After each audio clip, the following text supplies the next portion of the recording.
If you're into Game Boy, there's a good chance you'll like my new Neo Geo Pocket Color series too. Every Thursday I'm reviewing a new Neo Geo game. Just join the PO3 Patreon or become a channel member here on YouTube.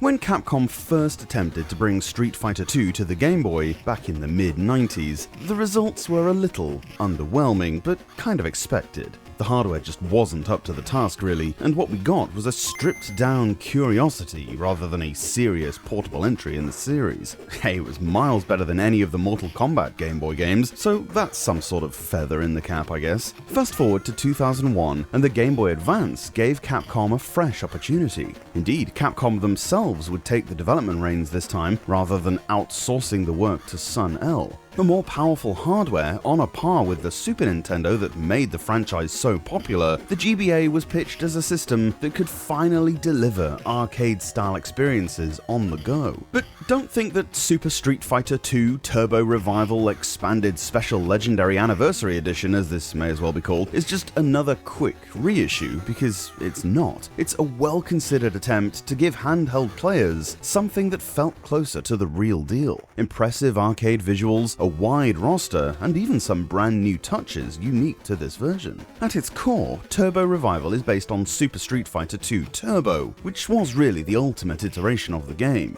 It added super combos, the hidden boss Akuma, and a faster, sharper pace. Thankfully, the GBA version keeps that structure nice and intact, complete with all 16 arcade fighters, plus unlockable extras like Shingoki for those willing to put in the time. The game's premise revolves around a world fighting tournament, as many of these sorts of things do, although this turns out to be little more than a trap, of course. 12 matches across various stages, culminating in the 4 Shadaloo bosses. It's quite remarkable how this version manages to capture the look of the original. The artists squeezed an impressive amount of detail out of the hardware. The fighters are instantly recognizable, their movements remaining fluid despite some trimmed animation frames here and there, and the backgrounds are more vibrant and full of life than one might expect. Some stages have been reworked visually, such as Guile's original airbase being swapped for a new hangar setting with a jet hovering against a cloudy sky. Little things like that give the game a refreshed identity while still feeling authentic. There are odd proportions here and there in terms of character portraits, but they're night and day compared to the primitive Game Boy attempt. Each stage retains its iconic background music, and while it's been chiptunified, it does translate surprisingly well, considering the slightly tinny GBA speaker. The sound effects too are sharp, recognizable, and true to form. Even the odd snippets of character voice aren't as muffled as they might have been. Of course,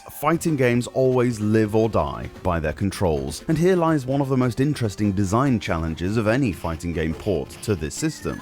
The arcade setup used 6 buttons, 3 punches, and 3 kicks of varying strength. Even the SNES had more buttons than the Game Boy Advance. The solution was to map weak and medium attacks to the 2 face buttons, depending on how firmly you press or hold them, while the shoulder buttons handle the heavy attacks. It might take some getting used to in practice if you're used to the originals, and the different lengths of press aren't always completely reliable. Still, the gameplay itself remains as strong as ever, retaining that deliberate pace and emphasis on precision that so defines the Street Fighter series, rather than brainless button mashing. It's about reading your opponent, timing your strikes, and mastering spacing. The addition of the super combo gauge at the bottom of the screen provides a layer of strategy too, as managing it becomes just as important as conserving health. When full, unleashing a super combo can swing a fight dramatically. Perhaps you could level a slight lack of polish here and there. For all of its strength, Turbo Revival is not entirely free from bugs and rough edges. Certain animations might be stretched or distorted, and some of the translations are a bit weird, but who really cares about that stuff? The North American and European versions were apparently advertised with features like a team battle mode that never actually materialized. Now, none of these issues cripple the game, although they do give it a slightly unfinished feel, as though Capcom rushed it to market without fully ironing out the details.